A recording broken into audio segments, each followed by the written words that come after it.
ওয়ালাইকুম। ওয়ালাইকুম আসসালাম। কি করতেছেন মামুন ভাই? ভাই কাজ করতেছি, এমনি আমার একটা বাগান আছে, বাগানে কাজ করতেছি। ও, কি আপনি তো দেখতেছি একটা কি ধরনের একটা সুন্দর একটা ফল দেখা যাচ্ছে, কি এমনি ফল এটা? ভাই করমচা।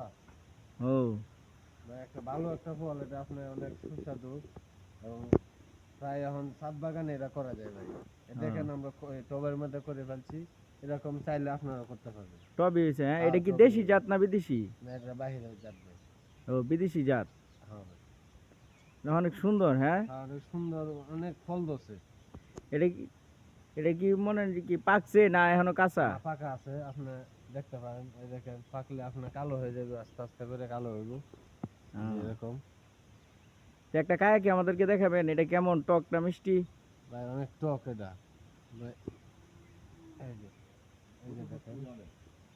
এটা পাকছে, হ্যাঁ। হ্যাঁ হ্যাঁ, এটা পাকছে, আরো পাকবে। এই কি আর কষ, প্রচুর কষ নাকি? হ্যাঁ, এটা আরো পাকবে, পাকার পর তখন এটা আপনার খাইতে পারবে। ও, এখন কান যেত না না? না না, আরো এখন মানে কষ বেশি? তখন কষ্ট বেশি। তাহলে পাকলে পরে আর কোনো কষ থাকতো না? না না না, হ্যাঁ। আপনার এরকম কলম আছে, আপনার চাইলে নিতে পারবেন। এগুলা ছাড়া কত করে বিক্রি করেন? এগুলা চারা আপনার আছে 60 টাকা করে বিক্রি করি। 60 টাকা করে হ্যাঁ, না? 60 টাকা। কলমের ছাড়া, হ্যাঁ। জি। তো অনেক সুন্দর একটা ফল, গাছ দেখতেই পাচ্ছেন, অনেক সুন্দর কিন্তু একটা ফল, যা এত সুন্দর থুকাই থুকাই ধরে রাখছে গাছের গিরায় গিরায়, বলতে গেলে অনেক সুন্দর কিন্তু। এই যে দেখেন, খাইতেও অনেক সুস্বাদু, তবে টক, খাইতে মজা আছে। ঠিক আছে, তো আজকে এই পর্যন্তই, আমাদের সাথে থাকবেন, পাশে থাকবেন।